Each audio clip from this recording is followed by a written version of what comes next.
got the doctor in front of your name. It was such a pleasure just seeing your story, seeing how everything unfolded, even on a national stage, Mhm. a nationally syndicated show. And I'm wondering for the both of you, like, how did that come about? Like, was it something that the show they came to you all, or? Well, prior to being asked to be a part of the program, I had written a book. I was writing a book at the time that Natalie and I met. It's called Reminiscences of Sea Island Heritage, where I had documented oral histories of community members I'd grown up under, their beliefs, customs, traditions, had old songs, spirituals, and work songs of the community, and historical photographs from the late 1800s to 1900s.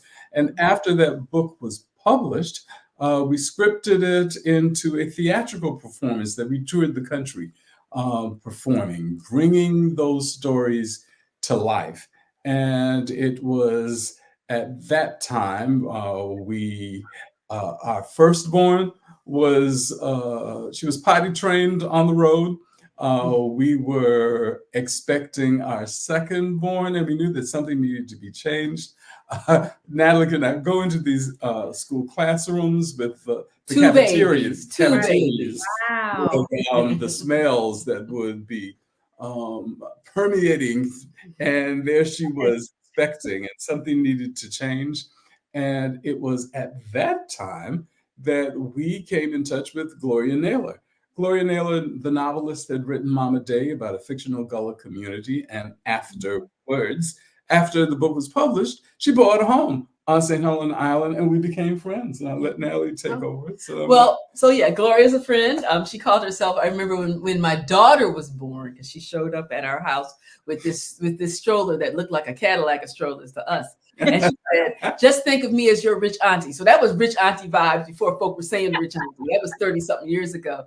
Right. And so we were friends. And some years later, when I was pregnant with my son, she was actually having a novel option for a movie. It never went, but she was bringing down her friend who was going to work with her on this. And she brought her friend down to St. Helena, and we went out late one night to eat cold chicken on somebody's porch, you know.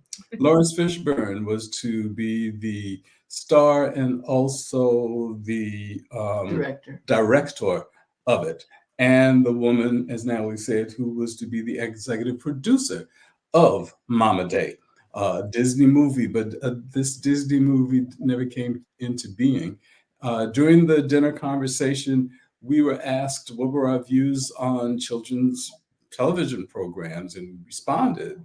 Our daughter was 3 years old at the time, and we knew what we would like. One of the things we had hoped for children's TV was that there would be a program that our daughter would watch and not afterwards decide that she had blonde hair and blue eyes.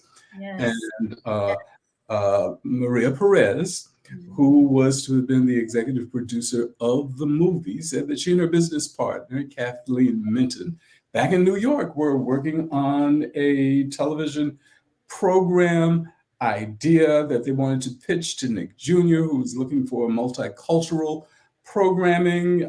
She was from Puerto Rico. It would be about some enchanted, magical Gullah Island. This was her first time coming to a Gullah community. Would we be interested? Yeah. And we said, sure, but we had heard offers like that before from the performance that we did, and we never heard anything from those others who had told us they knew people or could do something. She said when she got back to New York, she would get in touch with her business partner and then be back in touch with us. And we said, yeah, right. But that's exactly what happened. And a creative team flew down and they followed us around for about a week. And I'm a former newspaper reporter, so was Mr. Ron. Miss Natalie did crafts. That's what Miss Natalie does. Yes. Our daughter, we would entertain her because we would be traveling doing performances, and when we were home, I wanted to push her on the swing and engage with her in our home environment. And that's what the creative team saw, and that's what they produced for this fictional Gullah Gullah Island community. The head writer at the time, Racketsville Hyman, who I love dearly to this day, after hanging out with us, he said, "Okay, I know you don't do TV. You just be you, and we'll work around that." Mm-hmm. And that made me feel okay because we could just be ourselves with our. My son was born. Came in there when we met Maria Perez. I was very pregnant. Mm-hmm. And then when they said, "Well, come up to New York and meet the folk at Nick so we can talk about it," I was like 9 months pregnant. I said, "No, not coming." And so then when Simeon was 5 weeks old, we flew north with my baby, and he's nursing, so he's got to go where mama goes. That's just right. So we were there in this meeting with all these executives at Nick Jr. And one of them, her name is Brown Johnson. She said, "Oh, can I hold the baby?" And I handed her Simeon, and he threw up down her black suit. And I said, "This is really nice trip." But we had a show before the end of the day. Yeah, right. Got back on the plane. Yeah. And it aired within a year. It was on air, and TV doesn't work like that anymore. No. But it was like that, and because it was grace. My general answer is to how did this happen? It was grace. As Ron said, it was one thing traveling around the country with one child. The idea of traveling around the country in that big blue van with 2 children, and it's very good this happened because Simeon was not a good traveler. He was not that kind of. Yes, Simeon was a great traveler. But Simeon, he wasn't having it. So the blessing of the show happening. So he was 5 months old when we shot the pilot for the show. Wow.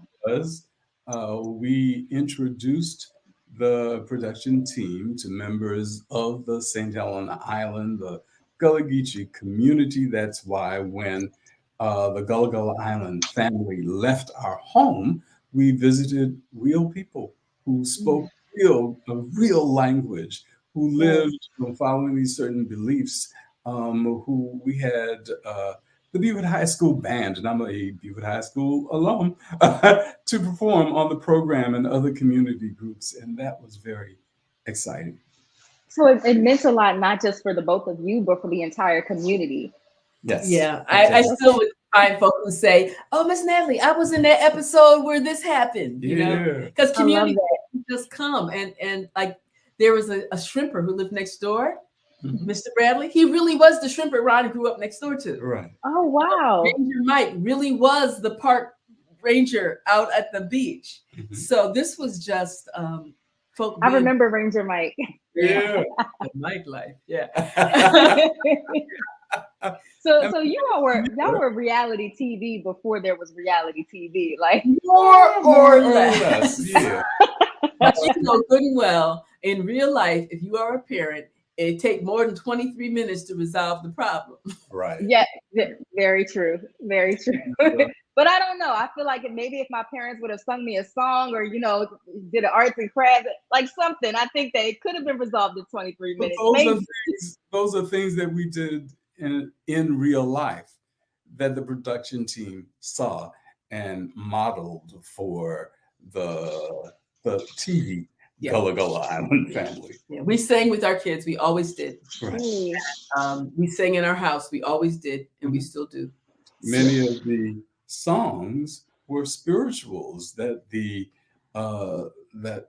musical team more or less adapted to a more rhythmic kind of performance for a children's song. So it was great. I remember those songs were so powerful because I can The doctor in front of you.